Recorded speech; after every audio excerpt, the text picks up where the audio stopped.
সরকার মানে অপরাধী হিসেবে শাস্তি দিতে পারে কিনা আদালত ছাড়া? আপনারা তো চিহ্নিত করছেন সুনির্দিষ্ট প্রমাণের ভিত্তিতে। এটা যদি যেই আইনের কথা বলছেন ইন্টারন্যাশনাল ক্রাইমস ট্রাইব্যুনাল অ্যাক্ট, সেইখানেও আমরা সংশোধন করার ব্যবস্থা করেছি এবং এই ব্যান করার পরেও তাকে আপনার সাজা দেওয়া যাবে না এমনটি নয়, কিন্তু কথা হচ্ছে ব্যান যেহেতু হয়ে গেছে হয়তো ব্যান করার ব্যাপারটা সাজার মধ্যে আর আসে।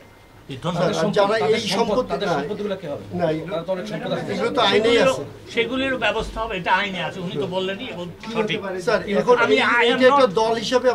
আমি একটা কথা বলি, আমার কাছ থেকে স্পেকুলেটিভ আনসার আপনারা পাবেন না, আমার কাছে রিয়েলিস্টিক আনসার পাবেন। জি বলেন স্যার, যে একটা দল হিসাবে তো আপনারা ব্যান করতে যাচ্ছেন বা করেছেন, এই দলের যারা সদস্য কতজন সদস্য আপনারা জানেন কিনা, বা এই সদস্যদের এখন কি হবে?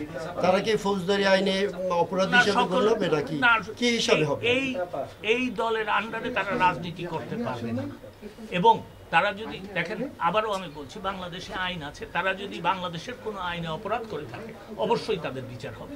কিন্তু এটা যদি আপনারা বলেন গণহারে জামাতে ইসলামের যারা নতুন কর্মী, যারা 1971 পরে জন্ম নিয়েছে কিন্তু তাদেরকে বিচার করা হবে, আমি এরকম গণহারে বিচার করা হবে না। জি বলেন।